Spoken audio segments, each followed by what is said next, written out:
Lord, thank you for this new day that you've given us together. Thank you for the mothers that you've placed in our lives and the way that they have sacrificed with blood and sweat and tears and hour after hour and day by day cared for us and cared for our families. And so we just are grateful that you have put them in our lives. We're grateful that you've given us family structures. We're grateful for the way that you've orchestrated the whole universe to point toward your kindness.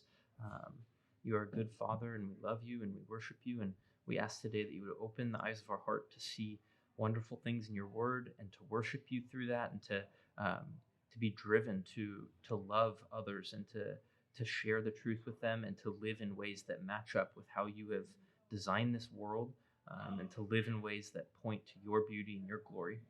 It's in the name of your Son, Jesus, that we pray. Amen. All right. Well, we're going to look at Ezra, Nehemiah, and Esther today. Ezra, Nehemiah, and Esther. You can flip. We're going to start in Ezra. And I think if anyone's going through the church reading plan, you should be wrapping up Chronicles soon and starting these books. So this should carry us. I believe it'll carry us through to the next time we meet when we'll do, I think we'll be able to hit just Job next time. We'll hit Ezra, Nehemiah today. So these two books are one book, often considered to be one book. They're separated in our English Bibles.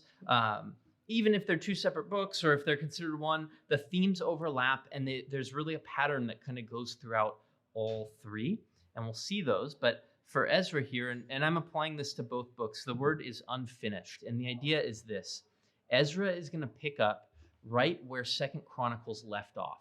So 2nd Chronicles sort of ends the historical timeline of the nation of Israel as they go into exile, and now it ends with them actually the decree going out from Cyrus that they'll get to come back to the land, and things are kind of looking up at the end of 2nd Chronicles, that God has kept the relationship going the whole time, and he's now raised up Cyrus, who's going to send the people back. They're going to rebuild the temple, and this plan to rescue the world is going to be back on track.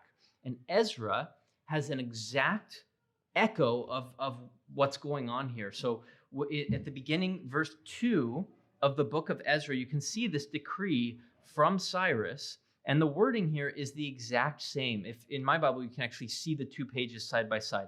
End of 2nd Chronicles, beginning of Ezra, same decree. So we're picking up the story. And basically what Ezra and Nehemiah are going to do is record this return to the land. And we're going to look at, as you could probably expect if you've been following along with us so far, they're going to focus on the temple, they're going to focus on the city of Jerusalem, and they're going to focus on God's word and the community of people that are shaped around God's word. And each of those three focuses come through these kind of three cycles or three big picture scenes in Ezra and Nehemiah. And there's a cycle that happens with each of these. So we focus first in the beginning of Ezra on Zerubbabel, who's going to be building the temple. Then in the end of the book, we focus on Ezra, and he's rebuilding God's kind of community, God's people and God's law. And then Nehemiah, in the book of Nehemiah, is going to focus on rebuilding Jerusalem, God's city. But within those three kind of major scenes, there's going to be a cycle that repeats in each of them, where you have a decree by a Persian king, and things start to look good, like God's plan is moving forward. Then there's going to be opposition to this plan that looks good, and the solution is going to be completely anticlimactic. And so this unfinished word for Ezra and Nehemiah comes from this idea that you basically end the storyline of the Old Testament with this this hanging, like it's not over. This can't be it. This can't be what the prophets were looking forward to. They had these grand visions of a rebuilt temple, a city with no walls, the nations streaming in, the Messiah exalted, all people who are hating and fighting against the Messiah are kind of crushed and put away. And then you see what you have in Ezra and Nehemiah, and it's like, this has to be like a to be continued ... situation. There's this hanging kind of end to where this is not it. And we'll see this brought out many times throughout the book. So some themes for Ezra, Nehemiah. The focus, like we said, is going to be on the temple, the law, the city. I'm just seeing here if we want to mention any of this other stuff. The one note, so the hand of God and God's providence during this time of exile, he's often in the background, but his hand is working to orchestrate things. And it's brought out in Ezra, it's brought out in Nehemiah, and it's brought out in Esther. And you can see it even in the way that foreign policy develops with the kingdom of Persia. So I'm not an expert on this, but to my understanding, it was kind of relatively new that the Persians, when they would take over a land, instead of doing the normal ancient Near Eastern thing and cutting off everyone's head and just, burning it to the ground, essentially, they would say, hey, you pay us money, you can keep your customs, you can keep your land, you can even keep your system of government. You just keep paying money back to the capital, and you be a part of the Persian Empire, and we're all good with that. And that allowed them to expand massively, both, I think, quickly and widely. So you have this huge, massive empire. But what it causes is this situation now where this King Cyrus, who Isaiah prophesied long before, he's basically fine with, yeah, you want to go back to your land? You want to rebuild your temple? Yeah, great, do it. Just keep paying me money. But we know and we see that that's God's hand working throughout history to kind of set up all of history to work towards his ends, his plans for how he's going to restore, again, both the Jewish people, but then the entire world through them. So, first 6 chapters of Ezra here, we're going to focus on the rebuilding of the temple, which makes sense. This is where Chronicles left off. The temple is kind of the core thing from which, if that goes well, then the other rings of the circles all the way out to the whole world, blessing goes out. And so we're going to start here and focus here. We said it's the beginning of the story from 2nd Chronicles. We said Cyrus is the one issuing this decree in verse 2, who Isaiah prophesied. And it almost seems like he might have some knowledge of this prophecy, because look at the wording. The Lord, but that all caps there, that's Yahweh. So the personal name of God on the lips of a Persian king, interesting. Yahweh, the God of heaven, has given me all the kingdoms of the earth, and he has charged me to build him a house at Jerusalem. We don't know if he came to him in a vision. We don't know if this is just wording that the Jews gave Cyrus to say. We don't know, but this is the decree. And it's just amazing how God orchestrates all of history to this moment. And then starting in verse 5, it just sounds like things are going really well. Then rose up the heads of the fathers' houses of Judah and Benjamin, the priests, the Levites. They returned to rebuild the house of the Lord that is in Jerusalem. They were aided with vessels of silver and gold and goods and beasts and costly wares. Cyrus also brought out the vessels of the house of the Lord that Nebuchadnezzar had carried away. So when he carries these vessels away and kind of desecrates God's house, they're actually saved in God's providence and brought back. Cyrus brings these out, gives them, and so they're on their way back. Things look to be on the up and up. Things are good. Things are going well. But then in verse 9, you already get the kind of first hint of disappointment. Verse 9, and this was the number of them: 30 basins of gold, 1,000 bases of silver, 29 censers, 30 bowls of gold, 410 bowls of silver, and 1,000 vessels. All the vessels of gold and silver were 5,400. Now, I searched around to try to see if we could get an exact numbering like this in the first temple dedication with Solomon, and I saw only weights, and I didn't go through and do like how much weight with the vessel. I don't know, but this is way less, like 1/10 probably. The point is this: it's going to pale in comparison to Solomon's temple, to the dedication. You'll see some of the numbers do line up later where we can compare. And you know what? Maybe one of you will find it. Maybe there is an exact comparison in 2nd Chronicles or elsewhere. But the point is this: we start to realize that, and I know we haven't covered this yet, but even though the exile is physically ending, the exile is just beginning. So Daniel, in his prophecy, he realizes that, okay, so Jeremiah says the exile will be for 70 years. And he prays. And he says, God, 70 years is almost up. Bring us back to our land. And he gets this message that, okay, Daniel, so the 70 years, yeah, that's going to end, but that's going to kick off something called the 70 weeks of years. So like, we're just getting started. That 70 years is not the end of exile. And this is exactly what's being played out in Ezra and Nehemiah, that this is just the beginning of the exile. We're still waiting for someone to come who can really, really fix all this. And now we turn to chapter 2, and we basically get this census. And again, it looks like previous censi, I don't know the plural there, previous censuses, but All the way over in verse 64, the whole assembly together was 42,360. Now, if you remember all the way back to when they came out of Egypt, it says 600,000. Or when David takes a census, he had over 1 million men able to draw the sword for war. Would have been between 30 and 50 years old, probably. So, I mean, this is sad. This is now it is God's hand moving. It is the beginnings, but it's also this anticlimax. Like, okay, this can't be it.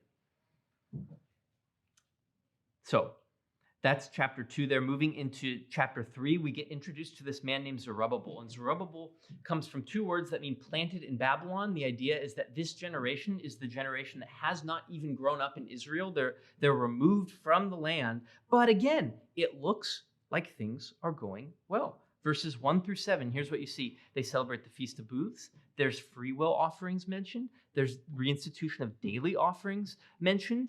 And it's just starting to look like, okay, we're moving back in the right direction. But in verse 6, the last phrase there, the foundation of the temple of the Lord was not yet laid. Okay, so now we get this. In verse 8 and following, they're going to lay this foundation. It actually happens in verse 10. When the builders laid the foundation of the temple of the Lord, and the priests in their vestments came forward with trumpets, and the Levites, the sons of Asaph, with cymbals to praise the Lord. Again, this is good. This is a crescendo. According to the directions of David, king of Israel, another part, kind of checkbox on the crescendo. And they sang responsibly, praising and giving thanks to the Lord, for he is good, for his steadfast love endures forever towards Israel. These are the exact words they sing at the dedication of the temple with Solomon. But we're missing one thing that occurs in both the Leviticus 9 tabernacle dedication and the Chronicles dedication of the temple. Where's the glory of the Lord coming down in a flame of fire? That was the stamp on both of those first two that God approves, and God is here and God is with them. And now it's so blaringly, loudly not there. And instead, what you have is this. All the people shouted with a great shout when they praised the Lord. Okay, great, because the foundation was laid. But many of the priests and Levites and the heads of fathers' houses, old men who had seen the first house, wept with a loud voice when they saw the foundation of this house being laid, though many shouted aloud for joy. So you have both going on. So that the people could not distinguish the sound of the joyful shout from the sound of the weeping. For the people shouted with a great shout, and the sound was heard far away. Do you hear the anticlimax there? The ones who remember the first temple are crying. And the ones who, like Zerubbabel, have been planted in Babylon and hadn't seen anything else, they're excited about it. And the idea is, yeah, God is doing something, but this pales in comparison. And most notably, where is the presence of the Lord? It's not there. It's not there. So we come now into chapter 4, and we get the first problem of the first kind of cycle in Ezra and Nehemiah.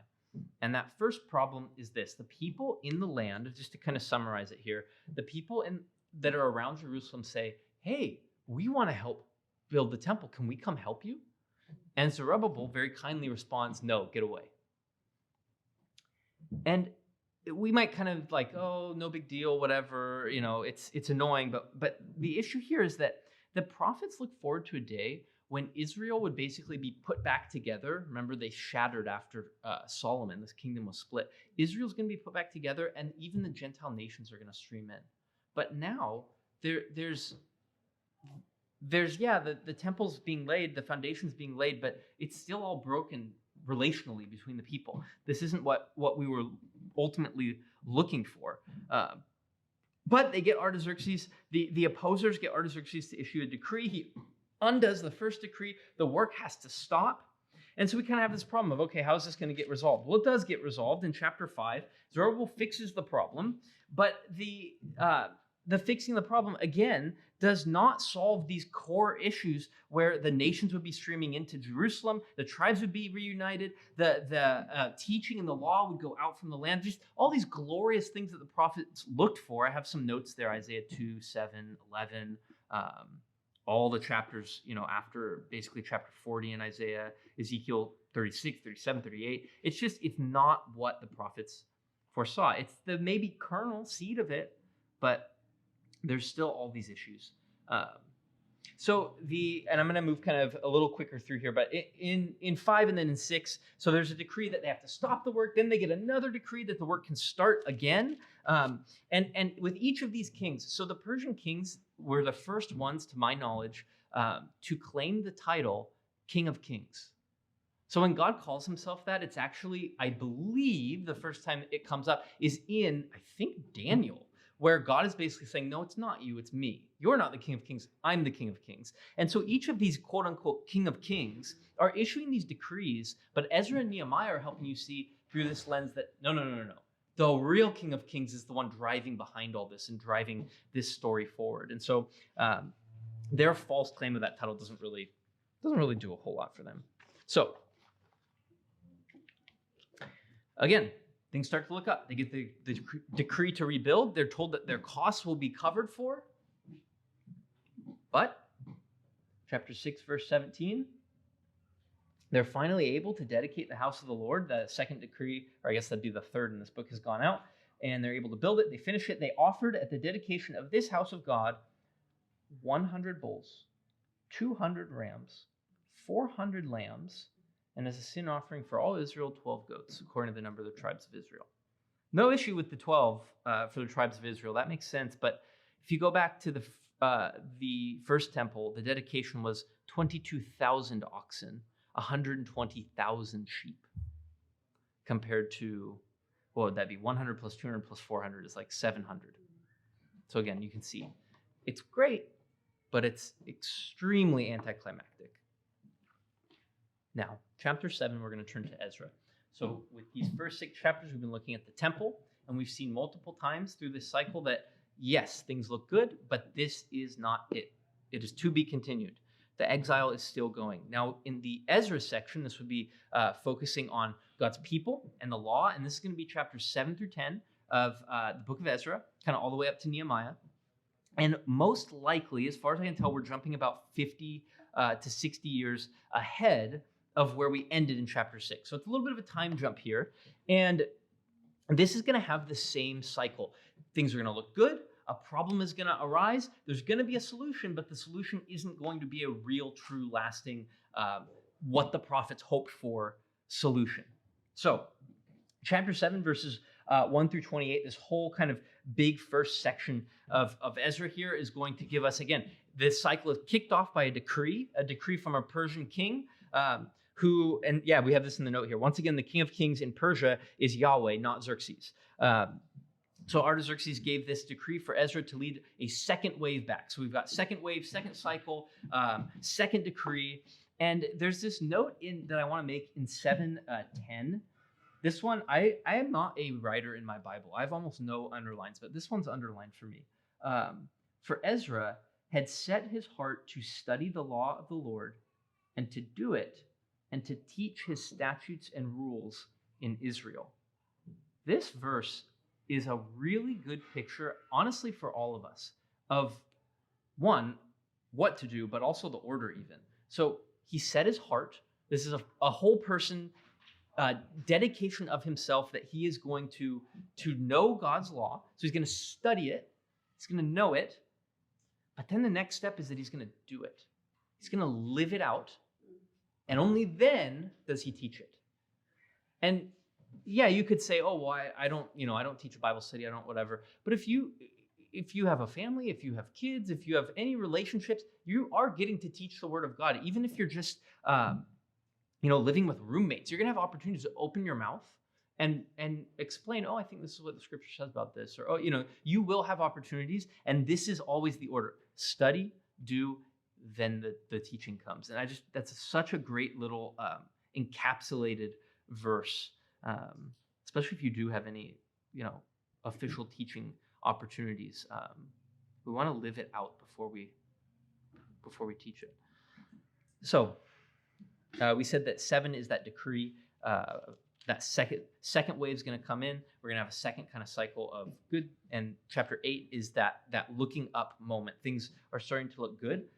We get a genealogy again, which points us to the fact that, yes, it's small. Yes, it's a little bit sad and anticlimactic, but things are moving forward in God's plan for his people. He is bringing them back to the land in this second wave. And yeah, we also have a small offerings, or a small group that's offering a small number of offerings. And verse 36 of chapter 8 is noteworthy here. So, like I said, you get this second kind of on-ramp section where it looks good, it looks good, it looks good. The priests are going to take these offerings, they're going to sacrifice, and they do. At the time of those who had come from captivity, this is chapter 8, verse 35, it lists their offerings, but then it says in 36, they also delivered the king's commissions to the satraps and to the governors of the province beyond the river, and they aided the people in the house of God. So it sounds as though the way these are juxtaposed is that, yes, they're offering to God, but they're still having to offer also to the king of Persia. And so, yes, it's good, but this isn't what we were ultimately hoping for. So the problem of this cycle now comes up. And the problem is this. Ezra is told, or Ezra is made known, it's made known to Ezra that the people, by and large, en masse, have married foreign wives. And the way that's been presented throughout the Old Testament thus far is that it's basically this issue of the temptation to sexual sin for the people, that you're not supposed to marry outside of Israel. But these women are going to lure you away to their gods, and they're going to lure you by the fact that they're attractive. And so it seems like the people have basically gotten to this place where they don't even remember the law or care about it, it seems like. And they're kind of just going after their flesh and whatever feels good, whatever they want. And Ezra realizes this, and so it's this kind of, in the second cycle of issues, this is the problem section. And his solution is interesting. He prays a repentant prayer, and his prayer in chapter 9 is quite amazing. But then his resolution to the problem is very unsatisfying. He basically says, I think I may have a little more detail in the notes here, but just to sum it up, he basically says, we're going to annul all these marriages, which there's not a whole lot of clarity on whether that's like the best answer, but that's what he decides to do. But then they don't even go all the way through with it, and partially because they can't go all the way through with it, because you have this scene, it comes in chapter 10, and the people they basically confess, yes, what we've done is wrong, we need to make this right, and they gather them all together in a square. It was the 9th month, on the 20th day of the month, this is the middle of verse 9, and all the people sat in the open square before the house of God. Number one, they're so small that they can all sit in this open square, which is sad right there, trembling because of their sin, and trembling because of this matter, and because of the heavy rain. Okay, so you tell me if this is what the prophets were looking forward to as the great climax to history.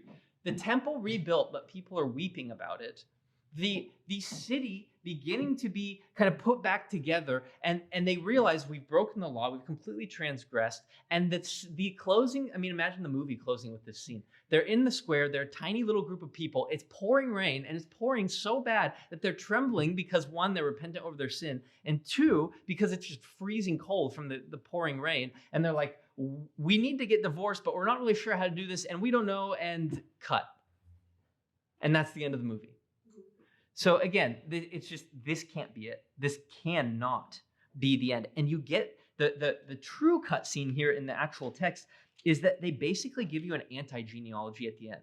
Remember how genealogies throughout have kind of focused the line down and said, here's the storyline that we're following, here's the family line that we're following as God brings his Messiah who's going to undo all the curse. But then you just end with this group of, now we're found some of the sons of the priests who had married foreign women. And then it just gives you a list of all their names.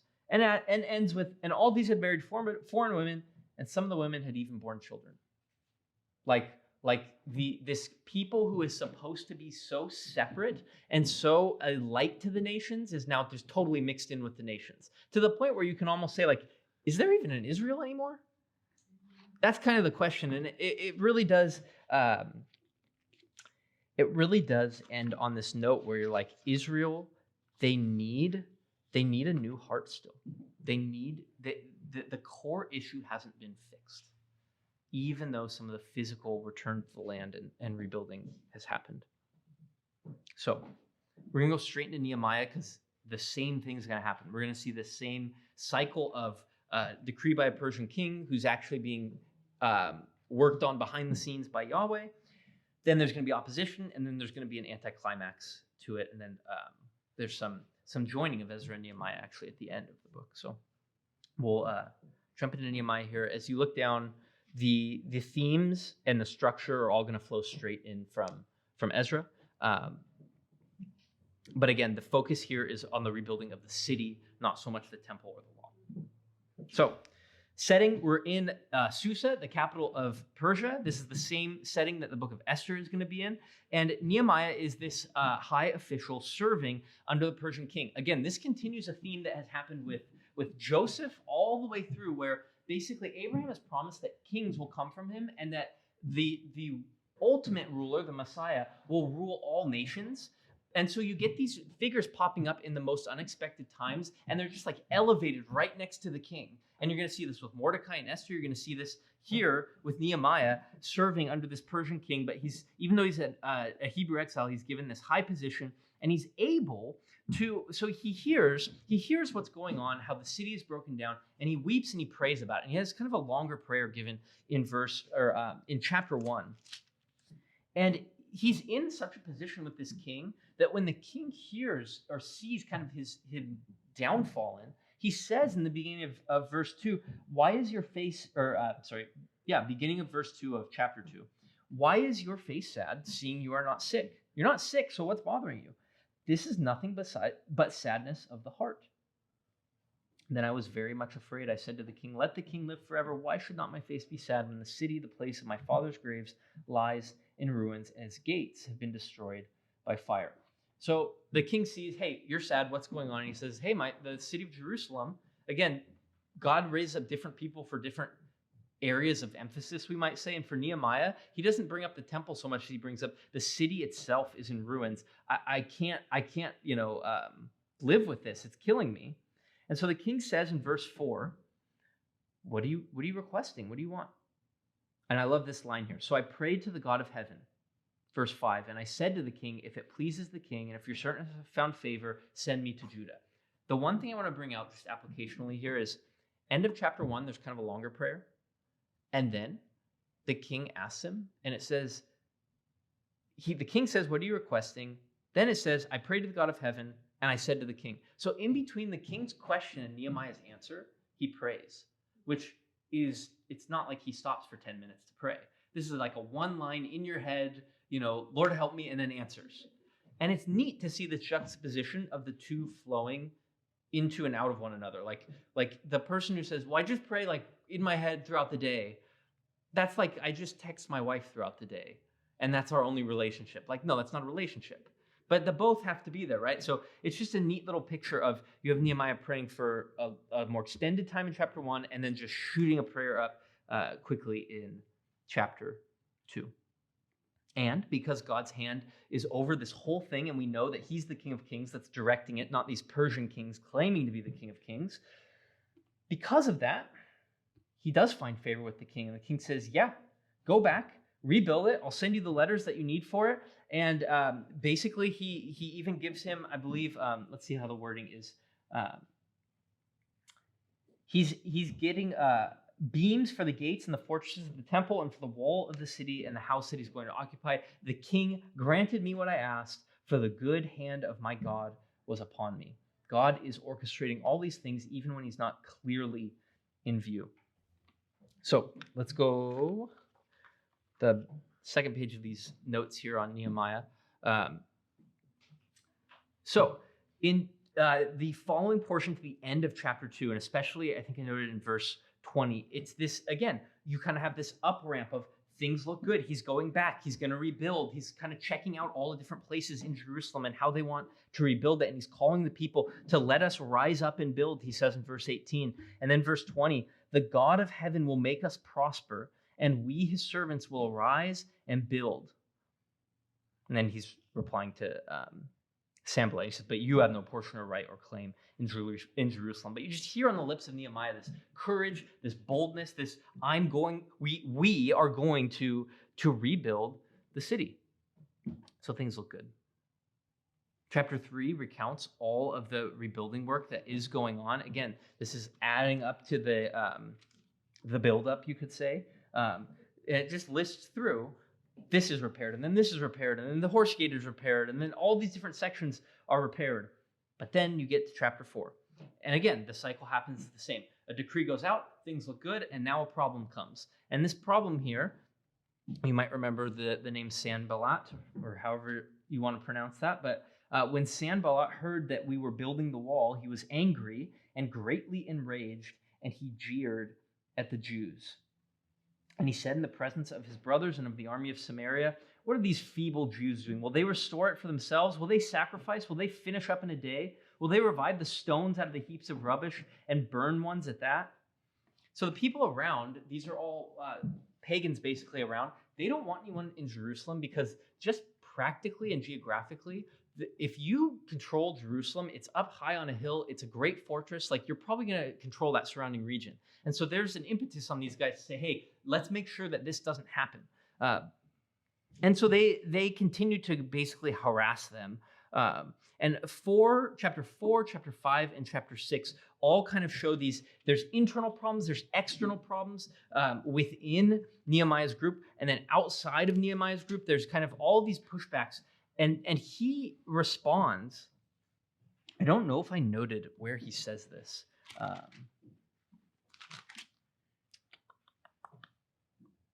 Yeah, I'm really sorry. I don't know where he says this, but at one point he says, "Our God will fight for us," which echoes all the way back to the name Israel. He fights for us. Our God will fight for us.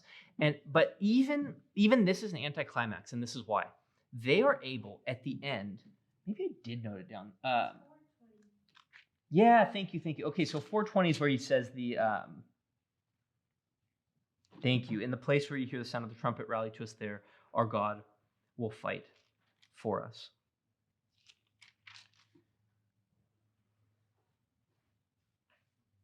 And he does finish at the beginning of chapter 7. When the wall had been built, I had set up the doors, and the gatekeepers, the singers, and the Levites had been appointed. I gave my brother Hanani and Hananiah, the governor of the castle, charge over Jerusalem. But then look at what he says in verse 3. And I said to them, "Let not the gates of Jerusalem be opened until the sun is hot." So kind of towards the middle of the day. "And while they are still standing guard, let them shut and bar the doors. Appoint guards from among the inhabitants of Jerusalem, some at their guard posts and some in front of their own homes." The city was wide and large, but the people within it were few, and no houses had been rebuilt. So if you hear the anticlimax again, so the walls get rebuilt, and then you have a few dynamics going on here. It's not super clear which one, but on the one hand, they're surrounded by enemies. So that's bad. I'll explain why. But also, well, let's just start there. They're surrounded by enemies, and so they have to basically only open the gates of the city for a small amount of time. But we know, we haven't gone through the prophets yet, but the prophets looked forward to this day when the walls, the gates would be open all the time, and that no unclean thing would come into the city. And it's just like peace. Remember, the swords would be beat into plowshares. But again, this isn't it. Like, if you still have to stand guard, you're not in the kingdom yet, right? So if you still have to lock your door at night, you're not in the kingdom yet. And they're not.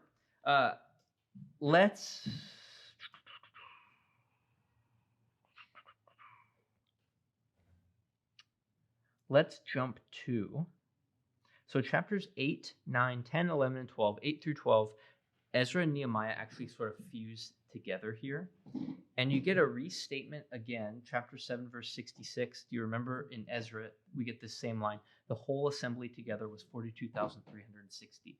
This just can't be the end. It has to be continued. Your children will be like the sand on the seashore. 42,000 is not the sand on the seashore.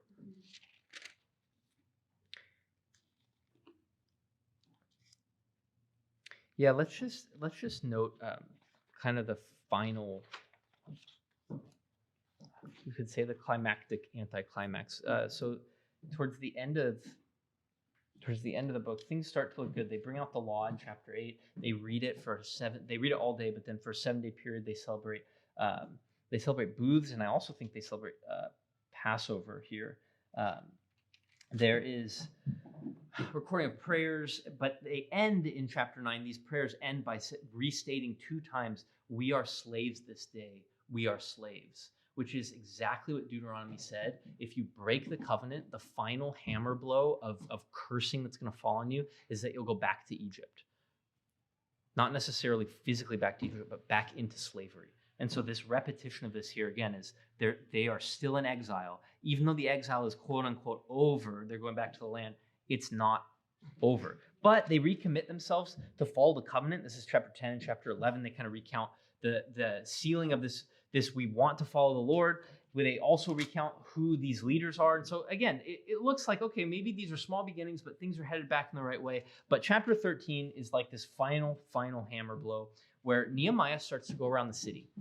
And as he goes around the city, what he sees is the undoing of Zerubbabel's work, that was the first section of Ezra, of Ezra's work, the second section of Ezra, and of his own work in Nehemiah.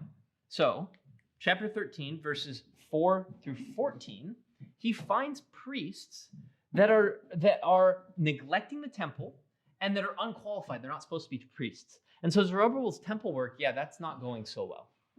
Then he keeps going around the city and he sees these people that are working on the Sabbath. So that law that Ezra was trying to study and teach, they're ignoring that. And not only are they just working on the Sabbath, but they're setting up markets in the walls of the city. So now you're touching upon Nehemiah's work to rebuild the walls. So it's like unraveling in this last chapter everything that they've done up to this point. And then finally, and we've already hit this one, the people are married. This is the very end of 13. The people are married to foreign wives. At which point, basically the ending is, I confronted them and cursed them and beat some of them and pulled out their hair. I cleansed them. Now I'm reading from verse 30. I skipped forward a little bit. I cleansed them from everything foreign, and I established the duties of the priests and the Levites, each in his work, and I provided for the wood offering at appointed times and for the first fruits. Remember me, O my God, for good.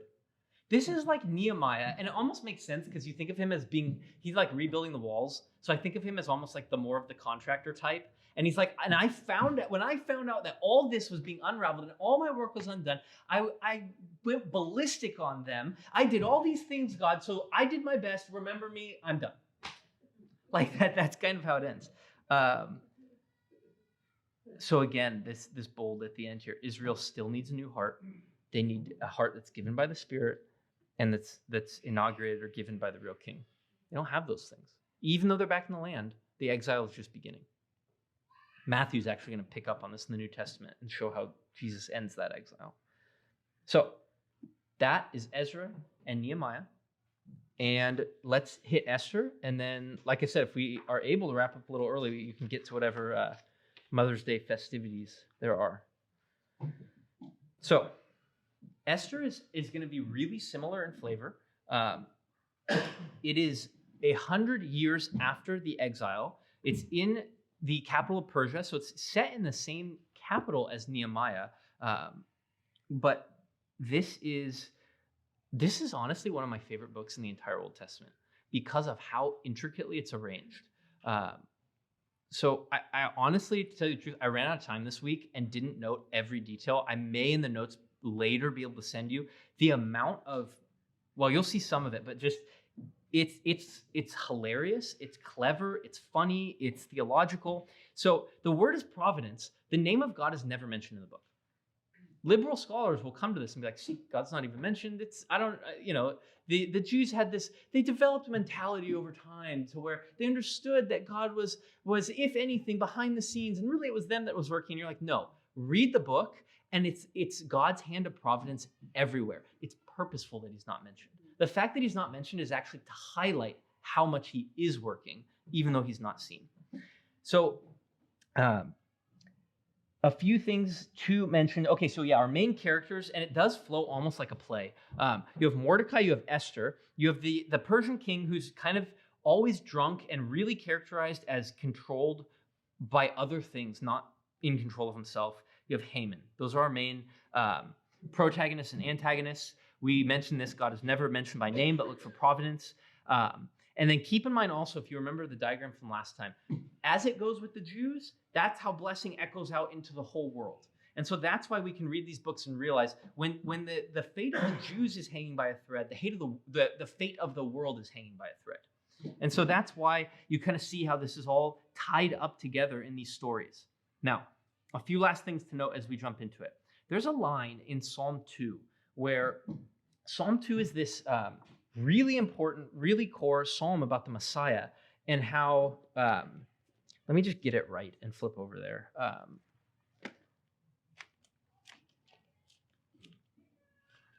When we get to Psalms, we'll talk more about this one, but the people come together. It says, why do the nations rage and the peoples plot in vain? The kings of the earth set themselves and the rulers take counsel together against the Lord, that's Yahweh, and against his anointed. The literal word is Messiah there. So they take counsel against the Lord and his Messiah. New Testament quotes this about the people who killed Jesus. So this psalm is looking forward to Jesus as the Messiah. And there's this line where it says, verse 4, he who sits in the heavens laughs. The Lord holds them in derision. And as I read Esther, I cannot help but think of this psalm and that we are able to laugh and have comedy in this world because the shape of all of history is a comedy. Not a comedy in the like ha ha ha comedy, but comedy in that stories that end well. That's what comedy ultimately is, a story that ends well. That's the kind of story that we're in. And so the Jews were able to make humor and make light of these situations, to say, God who's in the heavens, all these plans of men, all these plans of the King of Kings of Persia and all of his greatness, it's funny to God. It's silly. It's like he moves the pieces around. He does it exactly how he wants.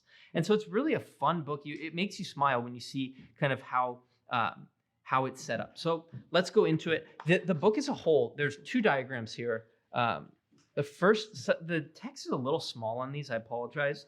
But the whole book is what's called a chiasm, but you can just think of it, the way we say it in junior high is it's like a hamburger. The meat's in the middle. The good part is all kind of directed towards the middle. That would be chapter 6. And basically what you have is, we'll just use the diagram and then kind of go through it again. Xerxes exalts himself in the first chapter. You have 2 banquets. Esther hides and pretends to be a Gentile. Haman is elevated. There's an edict that the Jews are going to be killed. And then eventually it leads all to this flip where Mordecai goes from the Jews are going to be killed and things look bad for Mordecai. And then it flips to where he's exalted and Haman is put down. And then the reverse happens throughout the rest of the book. I'll try to bring that out as we go. And then this second diagram gives, in chapters 3 through 8, there's even a more detailed mirroring of these two, that when you start to see it, you realize, okay, this isn't some accident or some like, we're just reading this in. This is a purposeful thing that the author is doing for beauty and for enjoyment and to make a point that God is the one who rules history even when we don't mention his name.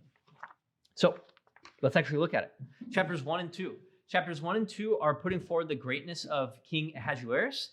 And the point of this feast, the reason we say that it's about this is in verse 4, it says that the king is showing the riches of his royal glory and the splendor of his pomp and his greatness for many days, for 180 days. So this is a 6-month party, basically.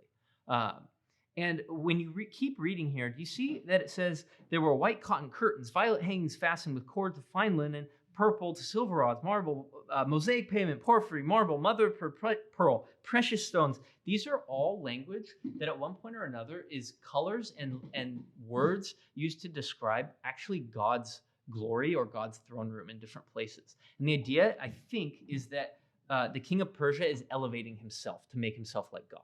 To make himself, I mean, you can imagine this, like I'm going to throw a 6-month party. And what you're going to see too is throughout the book, he's portrayed as basically like controlled by his drunkenness and his love of partying.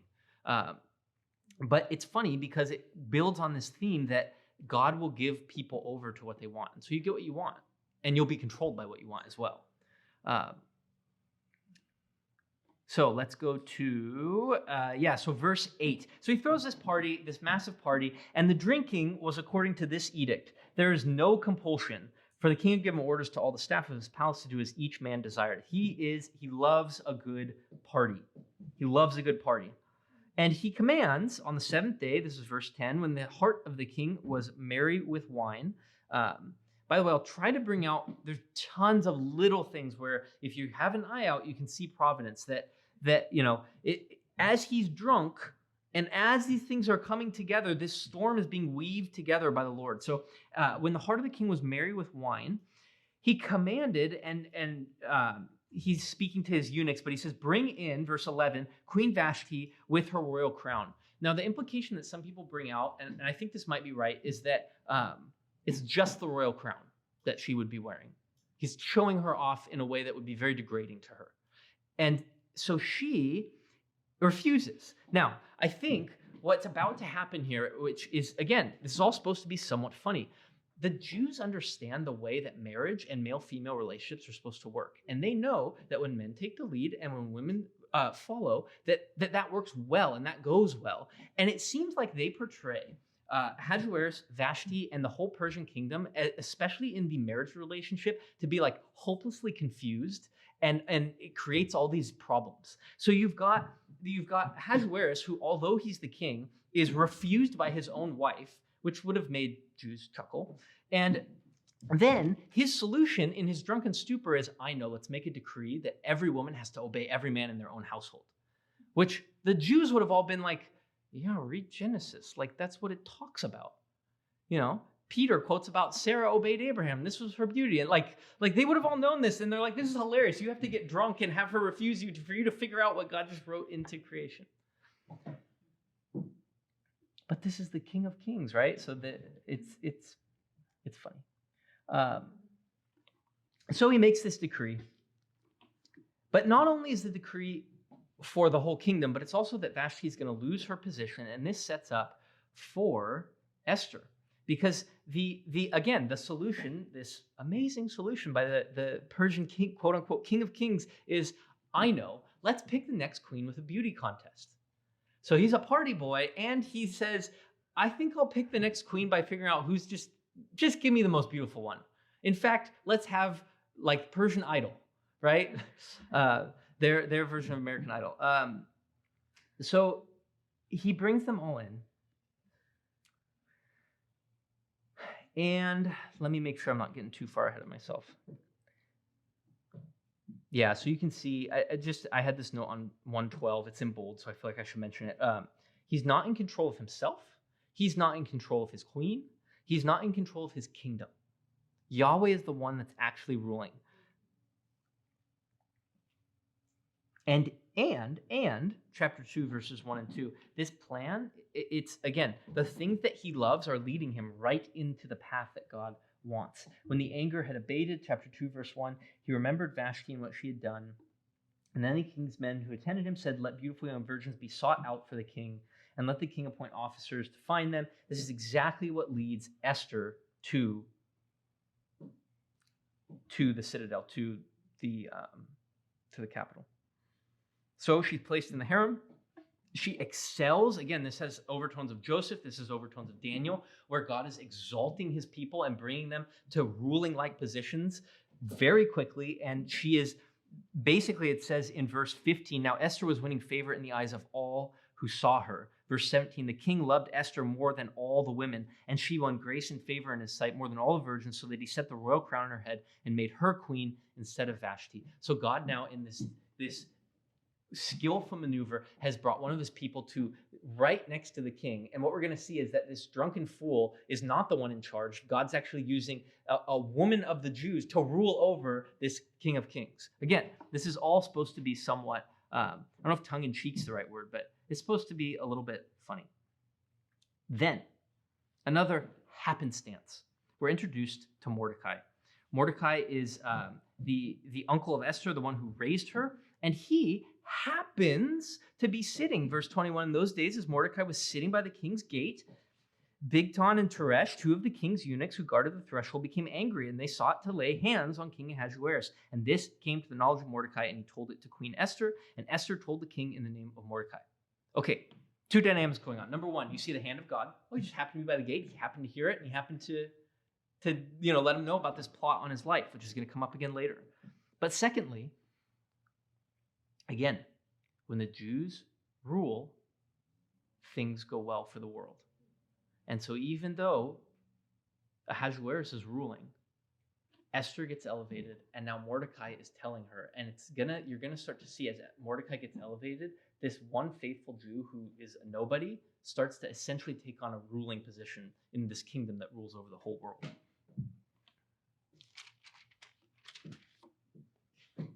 By the way, another note of providence, the last verse in chapter 2, and it was recorded in the book of the Chronicles in the presence of the king. Just keep it in mind. Just so happened that they said, yeah, we need to write this one down. That Mordecai discovered this plot. The guys were hanged. King was saved. Now, Haman comes onto the scene, and Haman is an Agagite.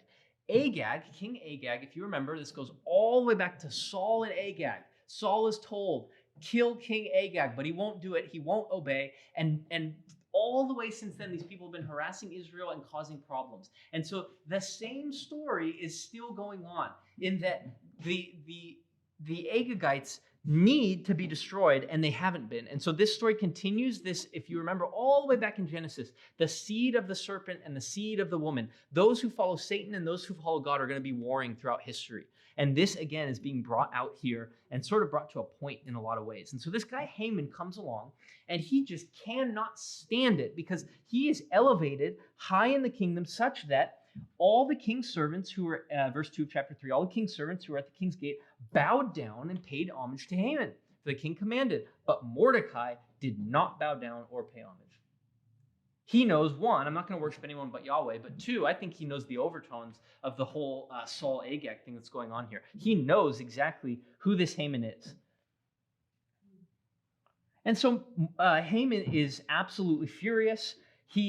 Oh, by the way, notice that Haman and the king are both portrayed as getting furiously angry all the time. Paul talks about fits of rage. You start to have these clusters of sin that start to be really attributed to non-believers, and they come out both in the Old Testament and then clarified in the New as sins around drunkenness, sexual sin, and fits of rage. It's really interesting if you trace those three out. But Haman and King Ahasuerus are both portrayed in this way. Haman, filled with fury, decides he's going to find a way to destroy, verse 6 here, to destroy all the Jews, the people of Mordecai, throughout the whole kingdom of Ahasuerus. So, verse 7, in the first month, which is the month of Nisan, in the 12th year of King Ahasuerus, they cast Pur. Now, the festival that celebrates this book in Judaism is called Purim, because they recognize that roll of the dice, that's what a Pur is, it's dice. They roll dice to figure out what day they're going to kill the Jews. Even, what does Proverbs tell us? Even the roll of the dice comes from the hand of the Lord. Again, his name isn't mentioned, but he's in every little detail of this book, guiding and carrying on his plan. So the day that they land on is 11 months past this time. So in 11 months, they're going to be able to kill the Jews. So, chapter 4, Esther and Mordecai start plotting about, hey, what do we do about this? They're going to kill us. What's going to happen? And the plan they come up with, this is verses 12 to 17 or so, the plan they come up with is you're going to go into the king, you're going to reveal that you are a Jew, and in revealing that, you're going to ask the king to rescue us and to give us favor. And this is where you get that famous line, who knows if you have not come to the kingdom for such a time as this. But what's also fascinating is what he says at the beginning. Mordecai says, if you keep silent at this time, relief and deliverance will rise from the Jews from another place. Mordecai's faith is such that he knows God won't forsake us, and he will take care of us. But who knows? Maybe you get to be the one that plays a part in this, which is a really neat way of thinking about your role in life and history. You get to be a part of what God's going to do. Yeah, your neighbor, if God's going to save them, he's going to save them through someone else, maybe not you. But through your faithfulness of witnessing to them, you might get to be the one who, for such that time, was put there to share with them. You might get to have the joy of participating in that. Just a neat way of kind of thinking about the dynamics between God being in control and us still having responsibility. So Esther says, yes, I'll go in. If I perish, I perish. This is the other, another kind of foil going on here. The king Ahasuerus compared to her. Like the courage of her to say, if I perish, I perish. The biblical portrait of women is not a submission that is weak and frail. These are women that are like, yeah, if I die, I'm going. And it's really beautiful to then pair that up with King Ahasuerus and his total incontinence and inability to even control himself. Okay, I want to get specifically to chapter 6. Basically, to sum up, chapter 5 and 6, we start to really get the ramping up of some of the flip over. So she won favor in the king's sight. She goes in, she won favor in his sight. Verse 2, there's providence again. He held out the golden scepter and he asked, what is it that you want? Even up to half my kingdom. And so she says, hey, I want to throw a feast for you, king, and for Haman. You're this super high official. I want to throw a feast for both of you. And he's like, okay, fine. He likes to party. He's on board. So they're going to prepare a feast, and tomorrow I will do as the king said. Now, Haman's really excited about this. He apparently likes to party too. And so he goes out, verse 9, joyful and glad of heart. But when he saw Mordecai, he's on the way home and he sees Mordecai, and Mordecai's not afraid of him, and he doesn't get up. It fills him with wrath. So he goes home and he tells his wife, verse 11, you can imagine this type of man. He goes home and tells his wife the splendor of his riches, the number of his sons, all the promotions with which the king had honored him and how he advanced. He's like, honey, have you seen how amazing I am? And then he said, even Queen Esther let no one but me come with the king to the feast she prepared. It's supposed to be funny because she's going to call him out at this feast. And tomorrow also I am invited by her together with the king. Yet all this is worth nothing to me so long as I see Mordecai sitting at the king's gate. Then his wife. Again, this is funny. You see the inverse with these Persian marriages, where then his wife and all his friends said to him, let a gallows 50 cubits high be made, and in the morning tell the king to have Mordecai hanged upon it. Then go joyfully with the king to the feast. Haman likes this. This idea pleased Haman, and he had the gallows made. All right. Now is where it starts to really get awesome. Chapter 6, verse 1. I may end up just reading a lot of this because it's that good it stands on its own. On that night, the king could not sleep. Coincidence? No. And he gave orders to bring the book of memorable deeds, the Chronicles, and they were read before the king. Okay, you are not alone if the genealogies put you to sleep. The king of Persia is like, hey, bring me the Chronicles. I can't sleep. And read them to me. And it was found written how Mordecai had told about Bigthana and Teresh, two of the king's eunuchs who guarded the threshold. They happened to open and they happened to read from the story about how Mordecai saved him. And the king said, what honor or distinction has been bestowed on Mordecai for this? The king's young men who attended him said, nothing has been done for him. And the king said, who's in the court? So it doesn't directly say this, but presumably there's a noise that the king hears. And so as he's learning that Mordecai did this wonderful thing and we need to honor him, he either hears something or for some reason he says, hey, who's out there in the court? It's the middle of the night. Somebody else can't sleep. Coincidence? No. Now Haman had just entered the outer court of the king's palace to speak to the king about having Mordecai hanged on the gallows that he had prepared for him. Presumably, Haman goes home, sees Mordecai, brags to his wife, gets the plan, and is so excited about it that he can't sleep. So he's like, I'm going back to the palace. I just got to tell him right now that we got to kill this guy. And the king said, let him come in. So Haman came in, and the king said to him, what should be done to the man whom the king delights to honor? And Haman said to himself, whom would the king delight to honor more than me? And Haman said to the king, now who's the king talking about? Mordecai. But the pride of Haman is blinding him. For the man whom the king delights to honor, let royal robes be brought, which the king has worn, and the horse that the king has ridden, and on whose head a royal crown is set. And let the robes and the horse be handed over to one of the king's most noble officials. Let them dress the man whom the king delights to honor. Let them lead him on the horse through the square of the city, proclaiming them before him. Thus shall it be done to the man whom the king delights to honor. Then the king said to Haman, hurry, take the robes and the horse, as you have said, and do so. The Hebrew is stilted in a way that leaves it hanging until the very end. To Mordecai, the Jew, who sits at the king's gate. The guy that Haman was coming to say, we need to kill this guy. Leave out nothing that you have mentioned. This is the flip. This is the hinge of the whole book. This is the center of the hamburger or the middle of the chiasm. So Haman took the robes and he dressed Mordecai and led him through the square of the city, proclaiming before him, thus it shall be done to the man whom the king delights to honor. Mordecai returned to the king's gate, But Haman hurried to his house mourning and with his head covered. And Haman told his wife Zeresh and all his friends and everything that had happened to him. Remember, he had just gone home and told his wife and all his friends, and they said, here's the plan, go kill him. Now we have a mirror image on the other side. He goes home and he tells his friends all that happened to him. And then his wise men and his wife Zeresh said to him, if Mordecai, before you have begun to fall, is of the Jewish people, you will not overcome him, but will surely fall before him. Awesome flip, awesome mirroring. It's really cool, but that fall word is going to be important again.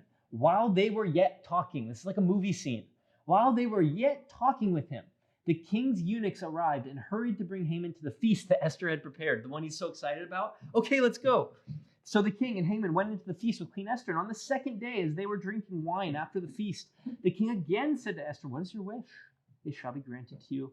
Even to have my kingdom, it shall be fulfilled. The queen answered in verse 3, if I have found favor, and if it please the king, let my life be granted for my wish and my people for my request. We have been sold, I and my people, to be destroyed and to be killed and to be annihilated. If we had been sold as slaves, I would have been silent, for our affliction is not to be compared.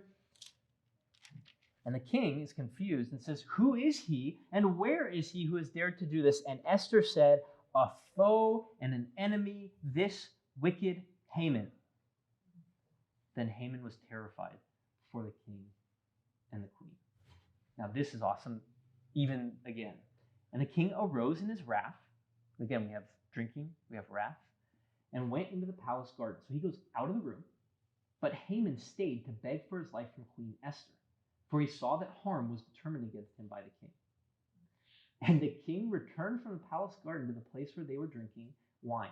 Remember, his wife said, you are going to fall. It's repeated twice. As Haman was falling on the couch where Esther was. So the king goes out and the king comes back in, and what does he see? Haman is falling all over his wife, and the king thinks, will he even assault the queen in my presence, in my own house? Now he was just begging for his life, but again, providence. God causes King Ahasuerus to think he's assaulting the queen. As the word left the mouth of the king, they covered Haman's face. Then Harbona, one of the eunuchs in attendance on the king, said, there's the gallows that Haman has prepared for Mordecai, whose word saved the king. It's standing at Haman's house, and the king said, hang him on that. So they hang him on the gallows that he had prepared for Mordecai, and the wrath of the king abated. You see all the flips? The ones that the gallows that he made, he's hanged on. If you keep going, I think I put the so this brings out, now that we've gone kind of up the first side of this, you can see on the back side of the thematic reversal here. So Zeresh, the wife, I'm on J if you see in the thing. She tells him, you're surely going to fall. Mordecai is then led through the city in honor, whereas before he had gone through the city in chapter 4 crying and mourning about the Jewish people dying. He's put in royal robes, whereas he had sackcloth and ashes on before. The city rejoices as to where it had been bewildered before. The letter carriers, the couriers, go out in haste, just as they did back in 315 with Haman's decree. Mordecai's decree, he's asked to write a decree to undo Haman's. This is chapter 8. We didn't quite get to talking through that far. But his public decree goes out just as Haman's had gone out. The enemies of the Jews are all to be killed on one day, just as the Jews were all to be killed on one day. The letters go out and are sealed just in the same way as the letters were sealed and went out from Haman. The Mordecai summons and uses the king's scribes, just as Haman had summoned and used the scribes. And the king gives Mordecai the exact same ring that he gave to Haman. You have the exact flip and reversal of these two characters, which plays into this broader theme of, remember, Saul versus Agag, the people of God versus the people against them. Even when they're in Persia, even when everything's going wrong for them, God's hand is still over them, guiding them, raising them up, taking care of them, and all of this eventually leads to the Messiah, right? Like that is what this all funnels in towards. That is what this hand of God working in these books is all moving towards, that God would bring one who Paul says at the end of the ages, at the right time, that he would come, born of a woman, born under the law, to deliver us from the curse of the law. Just like we said with Ezra and Nehemiah, is there even an Israel anymore? The Messiah in Isaiah is actually called Israel, the faithful servant. It's like God hacks Israel down to a stub, and it says a shoot will rise up. It's like we're going to restart with one guy, and his name's Jesus, and he'll be perfect. And it's not a coincidence that he gathers 12 disciples around him. And it's like, here's what Israel really is now. It's whoever trusts this man. And he is the King of David. He is the one that can do all these things. So we can talk about that more later. But let's wrap it up for today. And yeah, we'll be done. Father, thank you for the way that you orchestrated history, even in this dark period of time where things looked like they were off track. You were king. You were ruling. You were sovereign. And we would just worship you. We worship you that you're even a God who delights to put down those who would oppose you. We don't rejoice in their death, and we know you don't rejoice in the death of the wicked, but you laugh at those who try to assault you and your Messiah. And so we worship you, we praise you. We look forward to the day when there will be no more locks on doors, and there will be no more swords. They will be beaten into pruning hooks, and no more need for walls to keep thieves away. But there will be a day when we walk with you face to face. There was no more war, no more tears. We look forward to that day. We love you. We praise you. Lord, please strengthen us and help us. And we say, come, Lord Jesus. Amen.